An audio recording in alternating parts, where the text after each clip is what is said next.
উনি খুব দায়িত্ব নিয়ে কি বলছিলেন ওনারা সবকিছু দেখবেন। অফকোর্স অফকোর্স আমি আমি এটাও বলেছি, তাহলে আমি এখন আসতে পারি, আর না হলে আমার ব্যবস্থা আমার করতে হবে, আমার পলিটিক্যাল ব্যবস্থা করতে হবে। বলো না, এটা আমার উপরে ছেড়ে দেবে।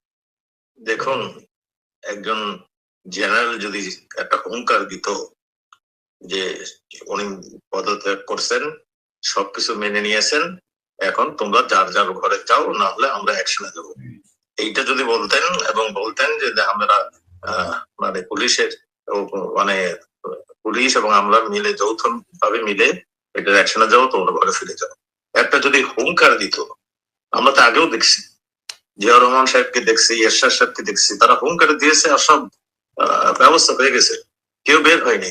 ইন্ডিয়ান এক্সপ্রেসের ওই বক্তব্যটা স্যার আমরা যখন পড়লাম তখন মনে হচ্ছে আমরা আসলে আপনি এই কথা কোনো জিজ্ঞেসও করি নাই, জানতেও চাইনি আসলে কি হয়েছিল শেষের দিকে এসে। ওইখানে আপনি বলছিলেন ওই যে 4 তারিখ রাতে ওই যে বৈঠক ছিল।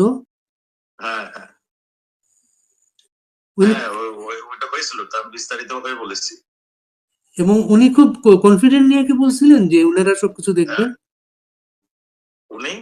উনি খুব দায়িত্ব নিয়ে কি বলছিলেন ওনারা সবকিছু দেখবেন। অফকোর্স অফকোর্স আমি আমি এটাও বলেছি, তাহলে আমি এখন আসতে পারি, আর না হলে আমার ব্যবস্থা আমার করতে হবে, আমার পলিটিক্যাল ব্যবস্থা করতে হবে।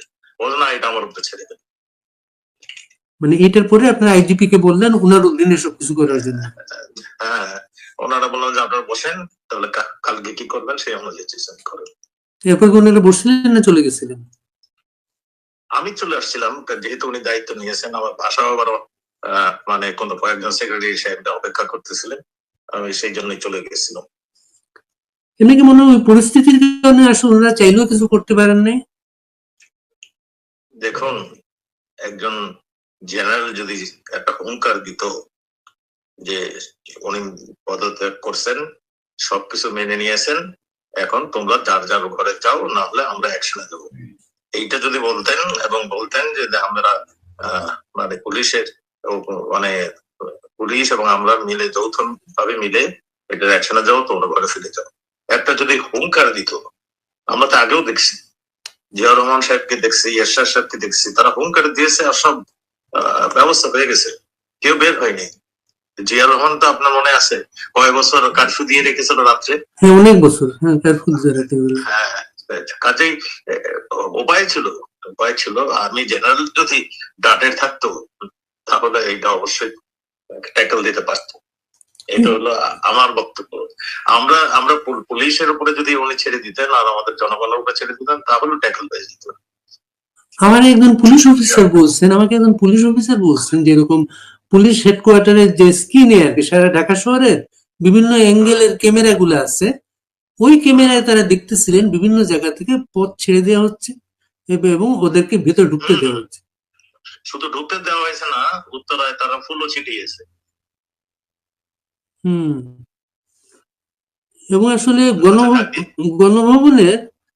গণভবনে যখন ঢুকতে দিল, তাদেরকে পথ ছেড়ে দিল, ওই ছবিটা লাইভ দেখে মনে হয় সারা ঢাকায় সারা দেশে আক্রমণটা শুরু হয়ে গেল। সেটা হ্যাঁ, ওইটা যখন উত্তরা ছেড়ে দিল এবং তাদের ফুল ছিটালো, এই ভিডিওটা চলে গেছে সমস্ত ঢাকায়, তখন ওই যাত্রাবাড়ি ওইখান থেকে মানে ছেড়ে দেওয়া হলো, শাহবাগে ইউনিভার্সিটি থেকে চলে আসলো, মোহাম্মদপুরে আগে থেকে একটু ওই যে ইসেরা মাদ্রাসার শিক্ষকরা ছাত্ররা এখানে জড়ো হয়েছিল, তারাও চলে আসে সব। একটা সেনাবাহিনীর প্রধান যদি গণভবন রক্ষা করতে পারে না, এটা কি আপনার বিশ্বাস করেন? অবশ্যই এটাই হলো কথা। সমস্ত দুর্ভাগ্য গত বছরের 23 জুন ওনাকে সেনাবাহিনী প্রধান নিয়োগ দেওয়া হয়েছিল, 23 জুন। এবং 24 জুন আদালতে সিদ্ধান্তটা আসছিল 24 জুন। আজকে আবার 23 জুন, আরেকটা 23 জুন গেল। আমরা অবাক হয়ে দেখলাম আওয়ামী লীগের প্রোগ্রাম, এটা আওয়ামী লীগ 23 জুন পালন করবে, কিন্তু টুঙ্গিপাড়াতে পর্যন্ত 23 জুন বঙ্গবন্ধুর মাজারে কাউকে যেতে দেওয়া হয়নি। ঠিক যেমন 75-এর পরে দীর্ঘদিন পাহারা দিয়ে রাখছেন তারা মাজারটাকে, কাউকে ঢুকতে দেয় নাই তারা। ঠিক, কিন্তু এখন কিন্তু একই অবস্থা কিন্তু সেটা। জি, সেটাই একই রকম। আরেকটা জিনিস এখন এরা নির্বাচন করতে চাচ্ছেন আমাদেরকে বাইরে রেখে, আমাদের নামে মামলা মামলা দিয়ে যাতে আমরা না ঢুকি, সেই জন্য সেইভাবেই তারা ব্যবস্থা নিচ্ছে। এবং একটা নির্বাচন হয়তো দিয়েও দিতে পারে, করাও দিতে পারে, কারণ আমরা তো সব মেরুদণ্ডহীন লোকের সঙ্গে আছি, তো মুশকিল হয়েছে একটু। মেরুদণ্ডহীন মানে কি বল, মেরুদণ্ডহীনটা কি? আমাদের সেনাপতির কথা বলছি। আচ্ছা আচ্ছা আচ্ছা। এবং উল্টো কালকে একটা ভাইরাল হচ্ছে, একটা সেনাবাহিনীর অফিসার বলতেছেন কোন জায়গায় কোন শিক্ষক আওয়ামী লীগ করতো, গোয়েন্দা তথ্য পাইয়া তারা তাকে ধরছেন গিয়া, আর এমন যাতে কেউ করতে না পারে। এবং শিক্ষকেরা রাজনীতি করেন ঢাকা ইউনিভার্সিটিতে, লাল দল সাদা দল আছে, শিক্ষকদের রাজনীতি নিষিদ্ধ না, সেটা আর্মিদের বোঝাবে কে? এবং দুর্ভাগ্য হচ্ছে এখন তো দেশে তো সামরিক শাসন তো নাই।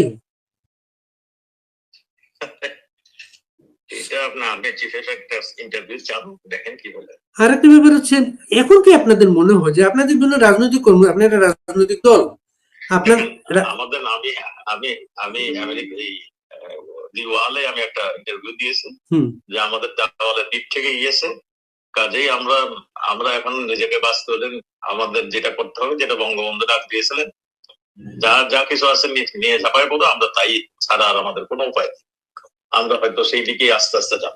এটার জন্য মনে করেন আপনাদের কোনো মেসেজ নেই, কারো কাছে কোনো মেসেজ নেই। লন্ডনে যে প্রোগ্রাম হয়েছে 23 জুন, বিশাল ব্যাপার লন্ডনে, এবং নানা জায়গায় বাইরে প্রোগ্রাম হচ্ছে, দেশে বিচ্ছিন্ন ভাবে কাজগুলো হচ্ছে, দেশে অনেকে কাজ করতে চায়। এটা দেখেন, আপনি তো সাংবাদিক মানুষ, সব খবর জানেন। ওয়ার্ড লেভেলের মেম্বার যারা আওয়ামী লীগকে ভালোবাসে, ঠিক ভোট দিতে যায়, এর চেয়ে বেশি তো কিছু করে না তারা, তাদের নামে পর্যন্ত মামলা, তারাও পর্যন্ত বাড়ি ছাড়া হয়ে গেছে। মানে ইসের মানুষ চলে গেছে, ওই ঢাকার মানুষ চলে গেছে ময়মনসিংহ এর মানুষ গেছে দিনাজপুর, আর যারা নেতা তারা সব এই ভারতবর্ষে চলে আসছে। এখন তো মানে আমরা যাকেই দাঁড়া করতেছে, তাকেই অ্যারেস্ট করতেছে, তাকে নিয়ে ঝামেলা শুরু করে দিয়েছে। তো এইরকম একটা পরিস্থিতি। তো 5 আগস্টের পরে কখন আপনি যান ভারতে? কোথায়? ভারতে? হ্যাঁ হ্যাঁ, আমি প্রায় 1 মাস ছিলাম ঢাকাতে। তারপরে বাধ্য হয়ে দেখলাম আমাকে খুঁজতে একবারই তছনছ করে ফেলছে, আর একবারে মানে এইখানে সেখানে যাচ্ছে, তখন আমি চলে আসছি। মানে এরপরে একটা ছবি পাওয়া গেছিল, অনলাইনে আসছিল, এটা পার্কে বসা, কলকাতার একটা পার্কে বসা আপনি। হ্যাঁ, ওটা তো সেপ্টেম্বর মাসে, সেপ্টেম্বর কি অক্টোবরে। আপনি সেপ্টেম্বরের আগে গেছেন তাই তো? না, আমি 9 সেপ্টেম্বর গেছি। আচ্ছা আচ্ছা। পার্কে আসছিলাম, ওখানে আমাদের কয়েকজন নেতা ওখানে দাঁড়িয়েছিল, অসীম কুমার উকিল, তার স্ত্রী, এরা দাঁড়িয়েছিল। আমাকে একটু আমি গাড়িতে যাচ্ছিলাম, তখন আমাদের ডাক দিল, তাই পার্কের ভিতরে ঢুকেছিলাম।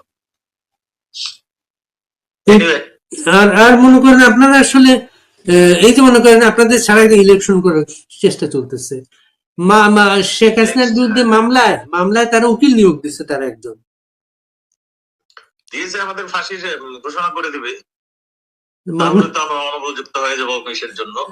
মামলায় উকিল যাকে ঘোষণা দেওয়া হয়েছে তিনি শেখ হাসিনার ফাঁসি চান, তিনিও শেখ হাসিনার ফাঁসি চান। হ্যাঁ, সে তো জামাতের লোক। বাদী বিবাদী সবাই কিন্তু এক পক্ষে, কিন্তু এখানে। হ্যাঁ, এই কারণে কি আপনারা কোনো উকিল দিচ্ছেন না কোর্টে? আমাদের কোনো উকিল ঢুকতে দেয় না। আরে এটা জানেন না আপনি? আমাদের কোনো উকিল ঢুকতে দিচ্ছে না। এবং এই আইনে নাকি এইরকম যে আমি যদি উকিল রাখি তাহলে আমার কোর্টে এসে ওই করতে হবে, ওটাকে কি বলে, আত্মসমর্পণ করতে হবে। হ্যাঁ, আত্মসমর্পণ করে উকিল রাখতে হবে। কাজেই এই আইনের এই ফাঁক তো আপনারাও যখন ক্ষমতায় ছিলেন তখনও তো খেয়াল করেন না এটা আপনারা। এইগুলি ভাইয়েরা, এগুলো তো আমার কাজ ছিল না, আইনমন্ত্রীর কাজ ছিল, মাননীয় প্রধানমন্ত্রীর কাজ ছিল। এইগুলো আমাকে জিজ্ঞাসা করে লাভ হবে না। এইগুলি আইনমন্ত্রী হচ্ছে ভয়ানক স্লো ছিলেন, এখানে আর বলে কিছু লাভ নেই, আমাদের দুর্ভাগ্য। আইনমন্ত্রী স্লো থাকার কারণে তো কত মামলা ঝুলেছিল বছরের পর বছর। অনেক মামলা চলেছিল, এই মামলাগুলো শেষ করে দিতে, এগুলো আমরাও তো মনে করছিলাম একটা গুড গভর্নেন্স তৈরি করবো, আমাদের দলীয় নেতা কর্মীর নামও মামলা ছিল, সেগুলো তো এখন আরো কঠিন হয়ে গেছে। এবং তারা সব মামলায় জি ভাই। আজকে তারা খালাস পেয়ে গেল তারা। তো ঠিক আছে ভাইয়া, আবার একটু কথা বলে আমি একটু আচ্ছা, আজ আমি শেষ কথাটা হচ্ছে ইলেকশনটা না, ইলেকশনটা তো ওরা একা একা ইলেকশন করতে চাচ্ছে তারা, আপনার নিবন্ধন নেই। তারা ইলেকশন করতেছে, আপনার ওই বিএনপি এটাকে চরম ভাবে সমর্থন দিচ্ছে একা একা ইলেকশন করার জন্য। আমাদের নেতা কর্মী যারাও এখানে আছে তাদেরকে ধরিয়ে দিচ্ছে, মানে আটক করে দিচ্ছে আওয়ামী লীগ বলে বলে। তো এইগুলোই চলছে। তো আমার মনে হয় ইলেকশন কিভাবে হবে খোদাই জানে। ইলেকশন তো আমাদের জন্য এই ইলেকশনটা একটা সুইসাইডাল হবে আমার মনে হয়।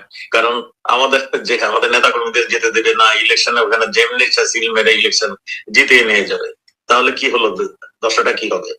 এই যে আমার কোশ্চেন থেকে যায়, এই যে আত্মহত্যা বলছে, ইলেকশনের নামে আত্মহত্যা, এটা আত্মহত্যাটা কার? কোনটা বললেন? ওই যে ইলেকশনটা বলতেছেন একজন আত্মহত্যার সামিল হবে, এটা আত্মহত্যাটা কার? ইলেকশন মানে আমি এটা আমার পার্সোনাল কথা, ইলেকশনে আওয়ামী লীগ যদি এই অবস্থায় যায়, এই অবস্থায়, তাহলে আমাদের আত্মহত্যার মতো হবে। আপনার তো নিবন্ধন নেই, আপনি যাবেন কিভাবে? আপনার তো নিবন্ধন নেই। সেটাই তো, নিবন্ধন নেই আমাদের, মানে সেটা তো বুঝতেই আছেন, আমাদের ছাড়া ইলেকশন করে ফেলবে। ঠিক আছে, ভালো থাকবেন। আসসালামু আলাইকুম। জি আসসালামু আলাইকুম।